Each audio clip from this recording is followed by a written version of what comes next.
আসসালামু আলাইকুম এভরিওয়ান, সবাইকে ঈদ মোবারক অর্থাৎ কুরবানি মোবারক। আজকে যে আমার পাখিটা আছে অনেক জায়গায় উড়বে, ড্রোন ভিউ নিতে হবে, আজকে অনেক কাজের, তাই একে একটু রিপেয়ারিংয়ের দরকার। যে কাছে আসো, এই দেখো যে পপুলারগুলো দেখতে পাচ্ছ, এই পপুলারগুলো দেখুন আমার রাবারগুলো যে নষ্ট হয়ে গেছে আর কিছু কিছু ফেটে গেছে অথবা ভেঙে গেছে, ভেঙে যাওয়ার মতো হয়ে গেছে প্রায়। যেগুলো বেশি বেশি একটু নষ্ট দেখাচ্ছে সেগুলো আমরা চেঞ্জ করব। এই যে স্ক্রু ড্রাইভারটা কিন্তু আমার ড্রোনের সঙ্গে দিয়েছিলো, তার সঙ্গে কিছু পপুলারও দিয়েছে আমাকে। এটাকে সুন্দর রিমুভ করে দেবো। আর দেখুন এখানটা একটা প্যাকেটে দুটো প্রপেলার আছে, ঠিক আছে, চারটা আছে দুটো প্যাকেটে। তো আমরা এই প্রপেলার এখানটা একটা লাগাবো, এটাতে একটা নষ্ট হয়েছে। সুন্দর করে স্ক্রু দিয়ে টাইট করে দেবো।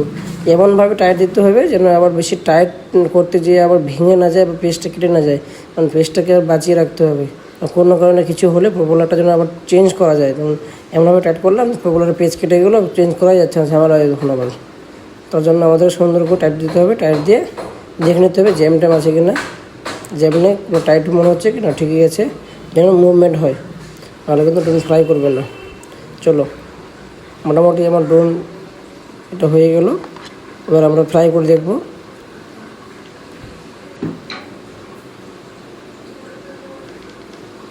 স্টার্ট করছি, অন করলাম। এবার এখন থেকে ফ্লাই করব। আমি রুমের ভিতরে ফ্লাই করব, তা আমি বেশি ফ্লাই করব না, হালকা একটু টেস্ট করব। ওয়াও, কি সুন্দরভাবে হয়ে গেল। ওকে, ল্যান্ডিং করে দেবো।